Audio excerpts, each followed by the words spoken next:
fois par mois, Francine s'installe à la table de sa cuisine après déjeuner pour faire le ménage de son tiroir de Tupperware et de sacs de plastique.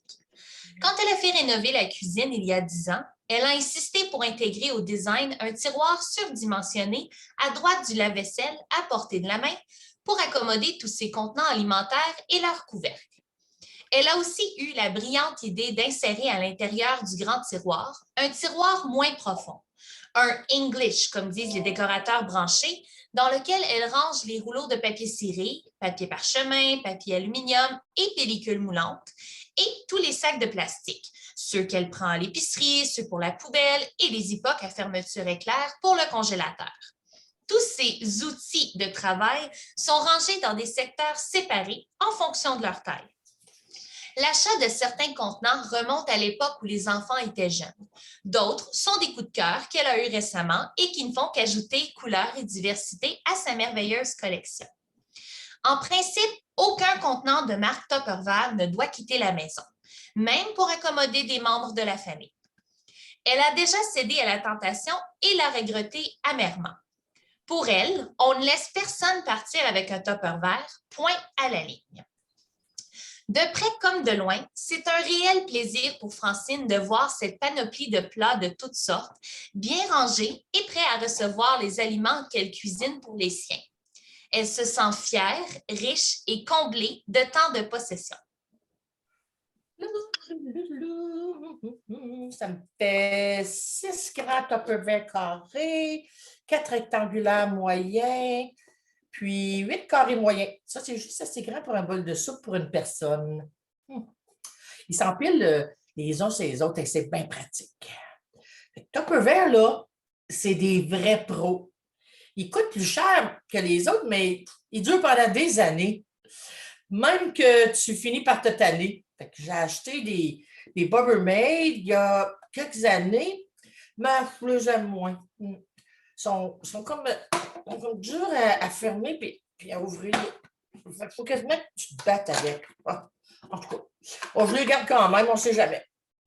Puis j'ai une dizaine de petits contenants ronds, dépareillés, avec tous les couverts qui matchent. À part ça, j'ai 4 grands époques carrés que j'ai achetés dernièrement. Ils sont plus pratiques que ceux que j'avais avant. Mais les couverts là, sont bien cassants. J'en ai déjà brisé 2 en les sortant du congélateur. Mais c'est pas... c'est bien plate là, quand ça arrive, ça, parce que il faut que tu les jettes quand le contenant, il n'y a plus de couvert. Fait que, moi, là, les sans couverts, là, les sans-abri, comme je les appelle, même si je ne devrais pas me moquer de tout ça, là, ben, je ne suis pas capable de les jeter. Il me semble que ça ne se fait pas de jeter un contenant de nourriture, même s'il est vide. Je ne sais pas pourquoi. Fait que je les donne à Henri, mon mari, pour qu'il mette ses clous et ses vis dedans. Ouais, ou bien je les garde là, quand mes petits-enfants viennent nous voir. Ils jouent avec puis ils ont bien du fun. D'où Jésus, il est presque 10 heures. Mon émission va commencer d'une minute à l'autre.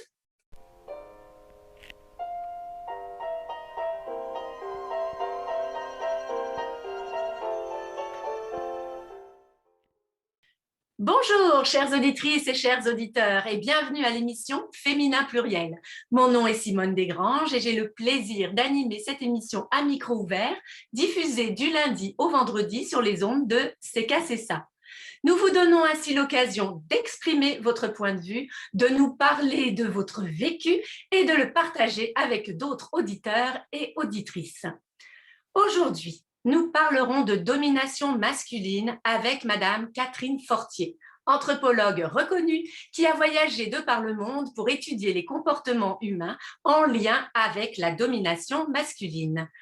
Bonjour Madame Fortier et merci d'avoir accepté notre invitation. C'est moi qui vous remercie de m'accueillir. Dites-nous d'abord ce qu'est la domination masculine et sur qui elle s'exerce. Disons d'abord que contrairement à ce qu'on pourrait penser, la domination masculine est universelle. Elle existe partout au monde. La question du matriarcat est un mythe. Elle n'existe pas. toutes les sociétés sont patriarcales, c'est-à-dire qu'il existe partout une domination masculine, une domination des hommes sur les femmes et sur les enfants. Vous avez raison. Nous aimerions croire que ce n'est pas le cas au Canada. Mais sommes-nous dans le déni? Jusqu'à un certain point, oui. Nous avons tendance à nous féliciter parce qu'elle est moins prononcée ici que dans bien d'autres pays. Le Canada et le Québec en particulier ont fait des progrès considérables au cours des dernières décennies. Et personnellement, je place beaucoup d'espoir dans les générations futures. Alors, où et comment cette domination se manifeste-t-elle? Elle se situe partout où il y a du pouvoir et dans toutes les sphères d'activité considérées cruciales au bon fonctionnement d'une société, que ce soit l'économie, la politique ou la religion. Depuis la nuit des temps, les femmes ont été cantonnées au domaine du domestique, de la maison et de l'éducation des enfants. Comment s'explique toute cette domination? En blague, je vous dirais qu'elle s'explique mal. En fait, la domination masculine est liée à la différence des sexes. Le corps des femmes est le lieu de la conception, là où seront les enfants. Donc, le corps de la femme est absolument essentiel pour la reproduction de l'espèce. C'est un bien précieux que les hommes se sont appropriés par le contrôle de la sexualité des femmes et de la reproduction, tout en gardant pour eux le contrôle sur les sphères plus valorisées socialement. Comment les femmes peuvent-elles se sortir d'une telle emprise? C'est un réel dilemme parce que ce contrat social implicite de domination accommode bien des femmes, surtout celles qui veulent fonder une famille et qui craignent plus que tout de se retrouver monoparentales. Elles comptent sur leur conjoint pour les faire vivre, elle et l'enfant, au moins pendant les premières années. Et c'est aussi dans la nature des choses que le mâle veille sur la femelle pendant qu'elle protège ses petits. Oui, oui. Les animaux et les oiseaux en font autant. Un des deux parents s'occupe de trouver la nourriture pendant que l'autre veille sur la couvée. Mais cela devient problématique quand que le sentiment de protection perdure, qu'il se transforme en domination et qu'il se fait au détriment des femmes. Vos recherches portent sur les fondements de la domination masculine et sur la transmission de père en fils. Pourriez-vous nous en dire davantage à ce sujet? Bien sûr. C'est simple. Les mères transmettent leur savoir à leurs filles et les pères à leurs fils. Initialement, ce transfert se fait de toutes sortes de façons, mais surtout par observation. Le petit garçon émet de son père, la petite fille émet de sa mère. Puis, la société en général prend la relève et influe sur les comportements des jeunes garçons et des jeunes filles. C'est ce qu'on appelle la socialisation. En effet, à chaque étape de leur vie, les jeunes hommes apprennent par mimétisme à être des hommes. Ils initient les plus jeunes qu'eux et sont initiés par les plus vieux. Tout au long de ce parcours où ils apprennent la virilité et la façon d'y accéder, les garçons doivent canaliser dans la violence tout ce qui, en eux, rappelle le genre opposé. Ce qui pourrait expliquer bien des comportements homophobes. Oh, tout à fait. Les jeunes hommes doivent cacher aux autres leur sensibilité, leurs émotions, leur vulnérabilité. Le risque d'être découvert est omniprésent, de sorte qu'ils vivent dans la peur constante d'être stigmatisés et traités par les autres comme n'appartenant pas au groupe des vrais hommes. Quiconque oublie cette règle devient une cible, une victime désignée. On comprend mieux pourquoi certains hommes refusent si catégoriquement d'accomplir les tâches qui reviennent traditionnellement aux femmes. C'est ce que je tente d'expliquer aux femmes qui sont en colère parce que leur conjoint refuse de faire certaines tâches domestiques. Les femmes sont souvent surprises d'apprendre que leur conjoint a une peur viscérale de perdre son statut de vrai homme, d'être ridiculisé s'il a des comportements féminins, peur de ce que pourraient penser les autres hommes s'ils le voyaient laver le plancher ou le bol de toilette, peur de perdre son statut de dominant. Pour les hommes qui ont subi ce genre de conditionnement, et heureusement, ce ne sont pas tous les hommes, mais le pire scénario est celui d'être dominé par leur femme, celle-là même qu'inconsciemment, ils ont été conditionnés à dominer. C'est pas drôle pareil. Des fois, je me dis que les hommes sont quasiment plus pognés que nous autres, les femmes. C'est-tu mieux d'être dominé ou bien d'être dominant? Hein? L'idéal, ce serait que personne domine personne. Il me semble qu'il devrait y avoir moyen d'avoir du pouvoir sans vouloir écraser toutes les autres. Comment les hommes peuvent-ils se sortir de cette dynamique de domination? C'est pas simple, parce qu'avec la virilité, les hommes accèdent à certaines récompenses. Les femmes servent à la fois de mesure de la virilité qui leur permet d'appartenir au groupe des vrais hommes et de récompenses attribuées aux vainqueurs dans la lutte pour devenir des dominants. D'ailleurs, la dynamique du viol comme arme de guerre est basée sur cette lutte.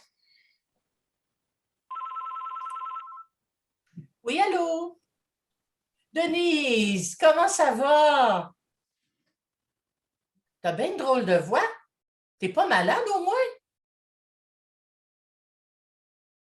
Non, j'ai rien de spécial à faire demain avant-midi. OK, on peut se rencontrer au deuxième tasse à 11 h. C'est parfait. J'ai bien hâte de te voir. En passant, tu pourrais-tu rappeler le Tupperware que tu as pris chez nous la dernière fois que tu es venu luncher, s'il te plaît? Merci, Denise. Okay. Oui, à demain. OK.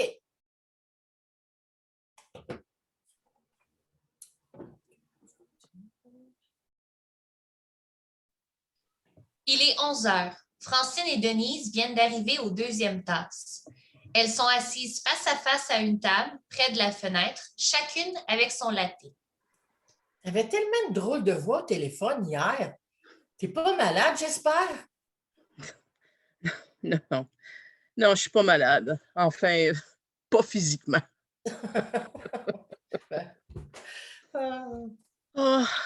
Écoute, Francine, je me comprends plus. Depuis que Léo a pris sa retraite il y a 6 mois, il n'y a plus rien qui marche comme avant entre nous autres. Je pensais qu'après la ménopause, j'aurais la paix, mais là, c'est pire que jamais. Pire que la ménopause? T'es pas sérieuse? Au début, je lui en voulais à mort. J'avais l'impression que c'était moi qui aurais dû être à retraite, pas lui, parce que moi, ça fait des années que j'ai 2 jobs. Une au bureau, puis une à la maison, avec les enfants, puis tout. C'est moi qui aurais besoin d'un break, pas lui. C'est pas facile, la retraite, là. Je trouve pas ça correct que lui reste à la maison pendant que moi, je vais travailler. On n'a pas été élevés de même, toi puis moi. Dans ma tête, OK? C'est l'homme qui travaille à l'extérieur, puis la femme qui reste à la maison, pas le contraire. Puis c'est encore moi qui fais tout dans la maison. Il essaie de m'aider, de faire le ménage, de faire les courses, mais il n'a pas la patente. C'est quasiment tout à recommencer. Puis en plus, il faudrait que je le remercie d'avoir essayé pour ne pas blesser l'orgueil de monsieur. Je te le dis, là. Je ne sais plus où me mettre. C'est décourageant. Puis j'ai tellement ça quand il est dans la cuisine, je ne peux pas savoir comment. Je me sens envahie comme s'il était dans mon espace, dans ma cuisine, dans mes affaires. L'autre soir, quand je suis revenue de travailler, il m'attendait tout sourire. Il avait préparé le souper pour me faire plaisir. Il avait mis mon tablier à grosses fleurs roses, là. Tu sais, celui que j'ai acheté la dernière fois qu'on est allé aux États. T'aurais dû le voir. Il avait l'air d'une vraie ma tante.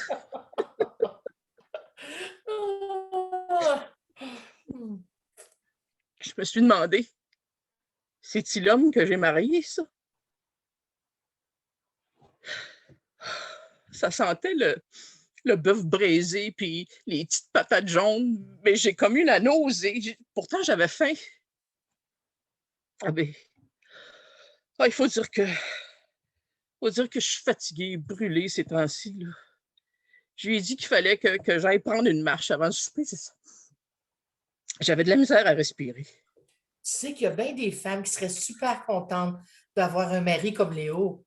Ah, je le sais, mais moi, ça me fait l'effet contraire. Ça me dérange profondément, puis je ne sais pas pourquoi. Et puis là, tu gardes ça pour toi, Francine. Mais depuis qu'il est à retraite, son salaire a baissé, puis moi, j'ai eu une promotion. Ça fait que je gagne plus que lui. C'est comme si les rôles étaient renversés. C'est lui, la femme au foyer, puis moi, l'homme de la maison. Ça aussi, c'est comme le monde à l'envers. Écoute, Denise, mon amie Cécile, là, Il y a une autre affaire. Il y a une autre affaire, mais tu gardes ça pour toi, ça aussi, OK? Promis, là. Parce que je suis pas fière de moi pantoute. L'autre jour, je partais travailler. Léo était assis dans ma chaise berçante à lire son journal. J'étais tellement calisse contre lui. Je te le dis, je l'aurais fessé. Écoute, Denise, as-tu pensé à... Non, puis il y a une autre affaire qui me dérange, bien gros, là. Samedi passé, on était au lit le matin à flâner un peu avant de se lever. Léo s'est rapproché de moi, puis il a essayé de me coller. En temps normal, j'aurais été partante, mais là, je l'ai revu dans ma tête avec mon tablier à fleurs. Ma libido a pris une débarque, puis elle ne reviendra pas de sitôt.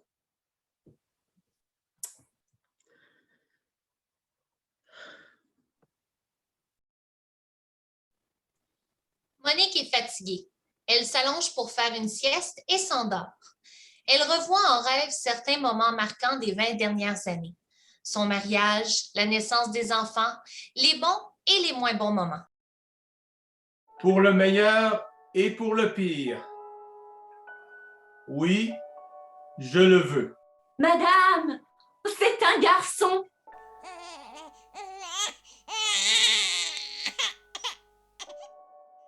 Madame, oh, ce sont des jumelles.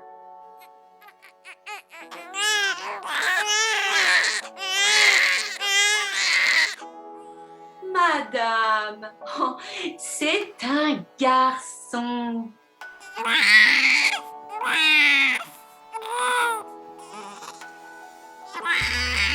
Monique, lève-toi. Le petit pleure, il doit avoir faim. Maman, j'ai faim, maman. Maman, j'ai pas faim. Maman, quand est-ce qu'on mange?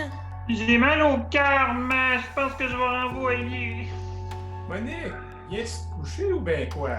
Maman, j'ai envie pipi, maman. Maman, j'ai plus envie. J'ai fini, maman. Viens m'essuyer. Regarde, maman, j'ai fait caca dans le petit pot. Monique, mettrais-tu ça sur ta carte de crédit? La mienne est bourrée aux os. Maman, viens vite. Emma est tombée en bas de la galerie puis elle saigne du nez. Maman, Zoé veut pas jouer au chien avec moi. Maman, comment ça se fait que Xavier a un pénis puis moi j'en ai pas? Maman, mes patins sont trop petits, il faut que tu m'en achètes d'autres. Monique, le mécanicien a appelé. T'as besoin d'une nouvelle transmission. Il dit que t'en as pour 1200 $. Maman, viens vite. Le chat est en train de manger le poisson rouge à Vincent. Oh, maman, le chien fait caca sur le tapis. Maman, quand je vais être grande, là, je veux être comme toi. Maman, mon poisson est plus dans son bocal. Monique, t'as de l'air fatigué. Es-tu correct? Je t'aime, maman. Bonne fête, maman. Merci, maman. T'es belle, maman. Bonne fête, Monique. Maman, j'ai plus de bas. Pourrais-tu m'en acheter? Oh, maman, j'ai plus de bobettes. Pourrais-tu m'en acheter? Maman, j'ai envie. Puis Emma est dans la toilette depuis 1 heure. Pourrais-tu lui dire de sortir, s'il te plaît? Ah, je trouve pas mes espadrilles. Monique, si on allait faire du camping en fin de semaine. Maman, il y a le gros Tremblem qui m'a traité de tapette. S'il continue à le tuer. Maman, Zoé s'est battue avec la grande du Michel. La directrice va t'appeler. D'où est-ce que ça vient, les bébés, maman? Mais je me suis fait voler mon vélo, il est plus dans la remise. Monique, ta patronne vient d'appeler. Il y a une urgence au bureau. Elle dit qu'il faut que tu rentres travailler en fin de semaine. Maman, il y a 2 polices à la porte. Ils veulent te parler. Maman, la maîtresse a dit de plus mettre de beurre de pinot dans nos lunchs. Il y en a qui sont allergiques. Maman, pourquoi tu pleures? Ah, j'ai retrouvé mon vélo, il est en arrière de la remise. Monique, il va falloir que je déménage si je change de job. C'est quoi les serviettes sanitaires, maman? Maman, quand est-ce que je vais être menstruée? Maman, Emma a dit là, qu'elle va aller se faire percer le nez pis la langue en fin de semaine. Mais viens voir, il y a du sang dans les toilettes. Ben oui, Monique, je t'aime encore. Maman, pourrais-tu me donner mon argent de la semaine tout de suite? Oh, maman, j'ai mal au ventre. Maman, je veux devenir végétarienne. Ah, commence à travailler au McDo jeudi prochain. Hey, Monique, si on invitait ma famille pour le réveillon cette année? Pourrais-tu m'avancer 300 $, maman? Ma blonde est enceinte! Maman, je me trouve grosse. Je veux maigrir. Oh, moi aussi, je me trouve grosse. Moi aussi, je veux maigrir. Je vais manger rien que du kale cette semaine. Ah, moi aussi, je veux un téléphone intelligent. Monique, c'est pour toi. La directrice de l'école à Xavier veut te parler. Ça y est, maman! J'ai passé mon permis de conduire! Maman, je te présente mon ami Marc-Antoine Ducou, de Topinambour. Maman, je veux aller au Guatemala l'été prochain. Ah, la police vient d'appeler. Xavier a un accident de voiture. Monique, Xavier a scrappé ton char!